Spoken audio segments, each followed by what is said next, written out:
আগামী 7 দিন বাংলাদেশের রাজনীতিতে বা বাংলাদেশের জন্য ক্রুশিয়াল সরকারের পক্ষ থেকে বলা হচ্ছে। তো এইটা সাথে আওয়ামী লীগ বিভিন্ন জায়গায় আর্মি কর্মকর্তাদের মাধ্যমে ট্রেনিং নিচ্ছে, এই 3টা বিষয়, এগুলো কি আসলে বাংলাদেশের নির্বাচন কেন্দ্রিক কোনো ঘটনা নাকি অন্য কিছু? আচ্ছা, ধন্যবাদ। প্রথম কথা, আমি দেখি বাংলাদেশ এই 5ই আগস্টের পরে বা 8ই আগস্টের পর থেকে বিএনপির কথাই বাংলাদেশ চলছে। যেমন বিএনপি রাষ্ট্রপতি অপসারণ করতে চায় নাই, রাষ্ট্রপতি অপসারণ হয় নাই। বিএনপি জুলাই সনদ নিয়ে অনেক আগেই বলছে, পরের জুলাই বলছে এটা রাজনৈতিকভাবে করতে হবে এবং সেইভাবে করতে হবে, এবং রাজনৈতিকভাবে সেটা আজকেও এখন পর্যন্ত ঝুলে আছে। সেটা তো মাঠের দাবি না না সরকার পরিচালনা সরকারের রাজনৈতিক ভবিষ্যৎ, আমি রাজনৈতিক ভবিষ্যৎ আমি বলছি বিএনপির প্রতি যথেষ্ট গুরুত্ব আছে। সরকারকে ফাংশন করানো, আমি বিএনপি বিরোধী নই, কিন্তু আমি বলছি যে আমরা আলোচনা করছি, 1 নম্বর। 2 নম্বর, ছাত্রের কথায় সরকার চলে। আবার বলছেন ডিসি ফিটলেস ছাত্ররা করছে। প্রশ্ন হচ্ছে এখানে আপনাদের রোল কি, আপনাদের কমেন্ট কি, আপনারা কি স্টেপ নিচ্ছেন? কথার কথা বলছি। তারপরে রাজনৈতিক দলের কাছে জিজ্ঞেস করার কথা বিভিন্ন বিষয়। ফখরুদ্দিন সাহেব জিজ্ঞেস করেন এই সরকার কিছু, একটু আগে আমি বলছি এই সরকার কিন্তু সাংবিধানিক সরকার না, অন্তর্বর্তী সরকার, তার কোনো মেয়াদ নাই, কর্মকাণ্ডের কিছু নাই। আমি তো বারবার বলছি, আপনি তাকে কিভাবে চার্জ করবেন? 1 2 আপনারা কি বলছেন? এই যে আজকে সরকার যে বিভিন্ন স্টেপ নিতেছে, ধরেন আজকে সংস্কার নিয়ে কথা বলতেছেন, ঐক্যমত্য নিয়ে কথা বলতেছে সরকার।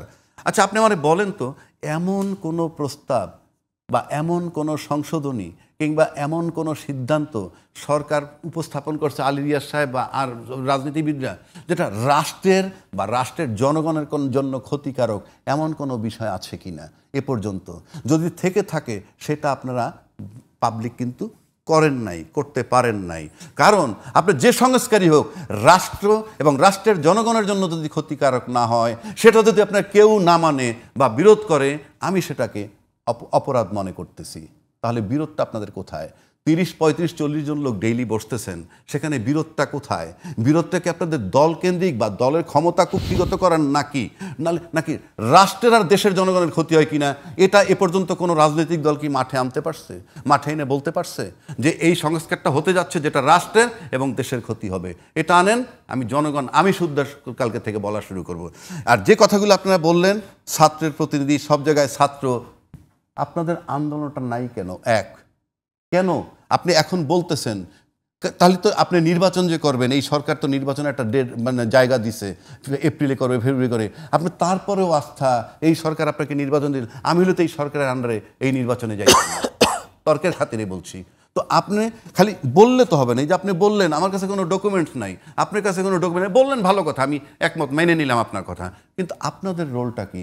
সরকারের বিরুদ্ধে এই কথাগুলো আমরা তো কোনো মানে মিটিংয়ে, জনসভায়, ইভেন পত্রিকায়ও আপনাদের কোনো বক্তব্য দেখি নেই যে এই কর্মকাণ্ডগুলো সরকার করতেছে, সুতরাং এই সরকারের অধীনে আমরা নির্বাচনের কোনো ভবিষ্যৎ দেখতেছি না। কারণ ডিসি ফিটলেস, ডিসি তারা সেট করতেছে, সব কিছু তারা সেট করতেছে। কিন্তু এইটা তো বলতেছে সব দলের পক্ষ থেকে বলতেছেন কোথায়? আপনি আন্দোলন করতে হবে, আমি চাই না এই সরকারের। আচ্ছা, জেলা প্রশাসক নিয়ে বিএনপি আন্দোলন করবে? না, জেলা প্রশাসক আপনি বলতেছেন এই যে ছাত্রদেরকে প্রতিনিধি বসাই তারা করতেছে, আমি তাদের কথা বলছি।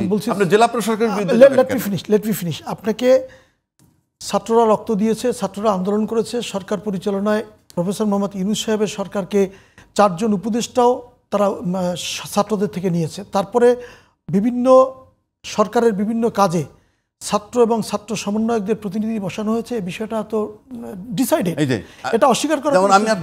আমি বলছি যে আপনার ছাত্র উপদেষ্টারা কতটুকু সফল হয়েছেন জানি না, কিন্তু ছাত্র উপদেষ্টাদের উপদেষ্টা যারা তাদের, আমি তো সেটাই বলতেছি, সেটা নিয়ে ব্যর্থতা। আপনি যেমন আজ পর্যন্ত কেউ কি ইউনূস সাহেব একটা প্রশ্ন করছে? একেবারে না, একজনের মাস্টারমাইন্ড পরিচয় করেছে ইউনূস সাহেব। কেউ কি আজ পর্যন্ত প্রশ্ন করছে? এই আন্দোলন করলাম সবাই, আপনি যে বললেন এই সমস্ত ঘটনার মাস্টারমাইন্ড উনি, কেউ কি প্রশ্ন করছে যে সেই মাস্টারমাইন্ড কিভাবে হইলো? একবার তার কাছে ব্যাখ্যা চাইছে? রাজনৈতিক দলকে এই সদস্য এই সাহসটা নাই, একবার প্রশ্ন করতে পারে না? কিন্তু পারে নাই তো, আমি তো দেখি নাই কেউ প্রশ্ন করছে। আপনার সবাই দাবিদার আমরা আন্দোলনটা আমরা করছি, আর উনি পরিচয় করাই দিলেন মিস্টার এক্স, উনি মাস্টার মাইন্ড।